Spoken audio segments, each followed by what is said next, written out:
أشرف حكيمي عاوتاني كيواجه خطر السجن بسبب واحد تهمة الاغتصاب كانت سنة 2023. كنهضروا على واحد العقوبة اللي تقدر توصل حتى ل 15 عام يا ربي السلامة. الغريب في الأمر هو علاش هادشي طرا دابا شهر قبل جائزة البالون دور، واللي بزاف كانوا مرشحين أشرف حكيمي باش يديها. انت كيستاهل. واش هادشي صدفة اولا كاينه واش كاينه شي حاجه من مورا الكواليس؟ انا ما جيتش نقول لكم هذه مؤامره، جيت نعطيكم ونكشف لكم على جميع الوقائع والحقائق ديال هذه القضيه، وجيت نقرا لكم بين السطوره، وفي الاخر بغيتك انت ولا انت تقولوا لي واش مؤامره ولا لا. ركزوا معايا بضع دقائق وغادي توضح لكم الصوره مزيان باذن الله. على بركه الله، انا عزيز نوفل وهذه قناه المقاول.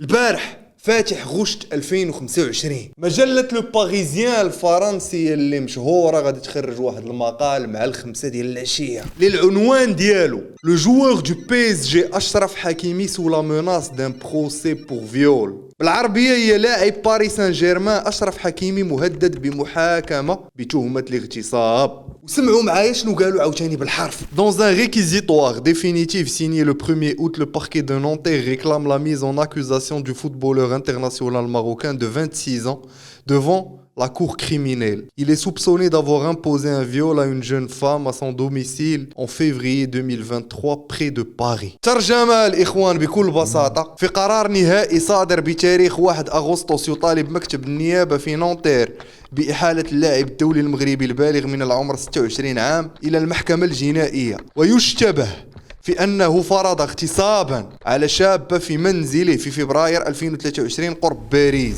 دابا هادشي كيعني ان مكتب النيابه سال التحقيق، وهذا التحقيق كان بادي في 2023 اكثر من عامين ونص، ودابا كيقولوا ان لقاو الدلائل الكافيه باش يحاكموه. دابا حاليا حكيمي كاين في بويرتوريكو كيدوز العطله ديالو مع العائله ديالو، مع اصدقاء مشهورين بحال كيليان امبابي، بحال واحد المغني رابور مراد كان في واحد الكونسير ديال باد بوني وخاصو يرجع لفرنسا. ولكن هادشي ما كيعنيش انه مذنب، هو مازال بريء. قبل ما نعطيكم واحد المعطيات اللي غيخليوكم تخدموا لا كابيسا ديالكم وتفكروا مزيان وتشوفوا واش هادشي مؤامره ولا لا، بغيت دغيا نشرح للناس اللي ما فاهمين والو في هاد لافير كيفاش بدات. هو خوتي البنت اللي داعيه اشرف حكيمي عندها 24 عام، وكتقول انها تعرفات عليه في انستغرام، صيفطوا دي ميساج لبعضياتهم وشهروا ما كيهضروا. واحد النهار غيصيفط لها واحد اوبر غادي يجي وغيهزها وغيجيبها عنده للدار، وطلع وغتدخل عنده للدار، دارو اللي كاينه في لي اوت سين في باغي. وكتقول فاش دخل بدا كيتحرش بها وهي ما بغاتش ودفعاتو برجليها واغتصبها، وهي خرجات وصيفطات واحد الميساج للصديقه ديالها وجات هزاتها من الطوموبيل ومشات للكوميساريه، ولكن ما حطاتش بلانت. اما اشرف كيقول من ديما ان هادشي كذوب، وهذيك البنت بغات غير فلوس وبغات تستغلو. ونهار 3 مارس 2023 غادي يبدا تحقيق رسمي بتهمة اغتصاب، ونهار 8 ديسمبر 2023 غادي تواجهوا هي وياه فاس قدام القاضي. ومن ديك الساعة صافي لافير طفات من 8 ديسمبر 2023 وداز الوقت، وحكيمي رجع كيلعب، والبي اس جي تطورات، وامبابي شراتو الريال، والبي اس جي دات تشامبيونز ليغ، وصلت للفينال ديال كوب دو مون.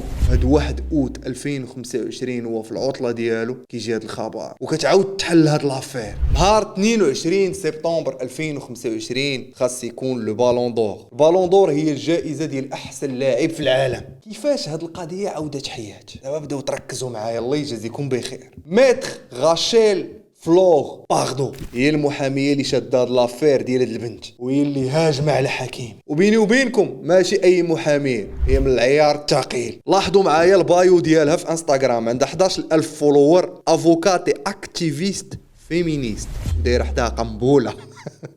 Mission interministérielle sur les VSS. Les VSS هما les violences sexuelles ويمكن sexistes. Livre Combattre le cybersexisme وكرونيكوز. عندها صوت كبير وحقوقية ومع النسوية الموت، وهي اللي شاده دابا هاد الدوسي اللي ضد اشرف حكيمي. وشحال هادي كانت شاده واحد الدوسي ديال واحد الرمز. دابا خوتي خواتاتي في فرنسا خصكم تفهموا كاين واحد لا كولتور، واحد الثقافه تماشيه ديال لي بونليو، ديال الكورة، ديال الراب، ديال الموسيقى، ديال ستريت ارت. من الرموز الكبار ديال الثقافه الفرنسيه ديال الراب كاين واحد الاسم مشهور سميتو بوبا. كلشي كيعرفوا. وهاد غاشي الفلوخ باغدو الا دخلتوا الانستغرام ديالو سكروليتو غادي تلقاو انها كانت واجهات هاد بوبا حتى هو وكانت ربحاتو في 15 ماي 2025. يلا هادي شهرين. معروفه انها كتدافع على اسرائيل بزاف، كتدافع على اصحاب الالوان بزاف، وكتدافع على العيالات بزاف. ومن الاخر هاد المحاميه هي اللي موركه تعاودوا حياه هاد لافير. واش بوحدها واش موراها شي واحد الله اعلم. وهادشي بالضبط كيخلينا نفكروا في هاد لافير حتى هي كانت طرات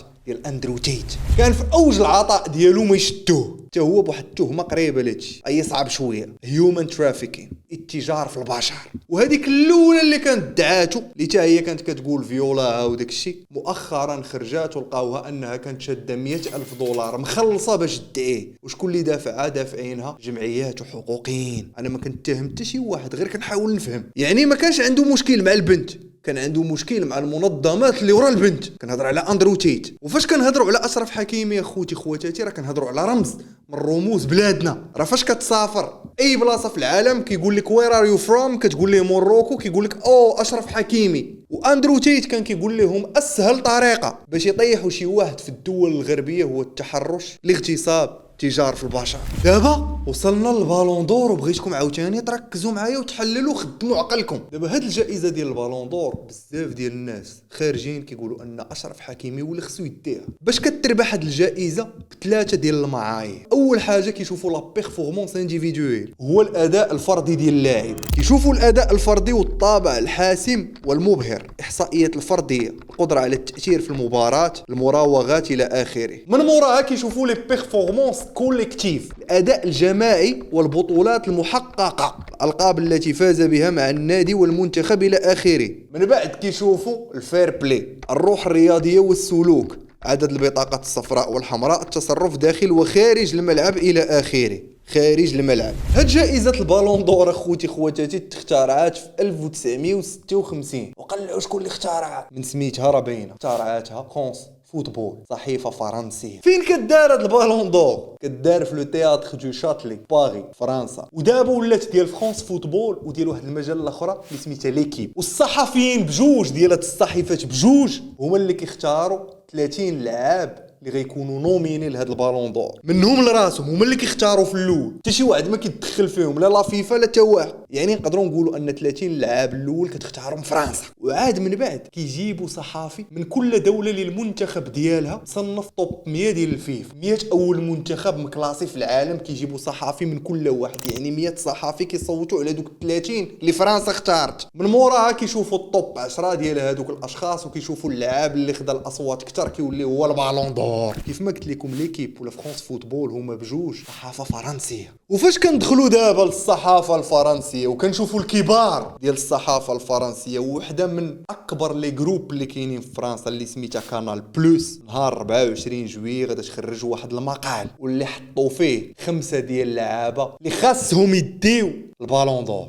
قلعوا معايا واحد الحاجه، ما كاينش معاهم حكيمي. نقول لكم شكون واجدين. اول واحد كيبداو به لامين يامال 17 عام ما دا والو. ثاني واحد عثمان ديمبيلي فرنساوي. ثالث واحد رافينيا ديال البارسا ما دا والو. رابع واحد محمد صلاح ما داش الشامبيونز ليغ. خامس واحد كيليان امبابي ديال فرنسا. حاطين جوج ديال الفرنسيين. ومن بعد لتحت في لاختيكل كيبداو ديفلوبي. وسمعوا معايا اش قالوا. هضروا على بيدري تا هو يقدر يكون، هضروا على ليفاندوفسكي تا هو يقدر يكون، هضروا على بيلينغهام، هضروا على فينيسيوس، هضروا على رودريغو. وفاش وصلوا لبي اس جي اخوتي خواتاتي قالوا على من هضروا في الاول، هضروا على فيتينيا، هضروا على باركولا، وعاد جبدوا كلمه حكيمي. ومن مورا هضروا على ديزيري دوي ودوناروما. يعني في الخمسه الاولين ما كاينش حس حكيمي يا الاخوان. وكاين بعض الاصوات كيقولوا ان البالون دور خاصو يكون فرنسي حيت بي اس جي ديال فرنسا وراكم عارفين داك السينما، والله اعلم. دابا اخوتي خواتاتي حكيمي بريء وان شاء الله غيبقى بريء. وكنتمنى ان هاد الصحفيين في هذوك لاليست ديال 30 يختاروا حكيمي ولا غتبان فروشه. في نظركم واش حكيمي عنده مشكل مع البنت او لا مع الدوله اللي فيها البنت؟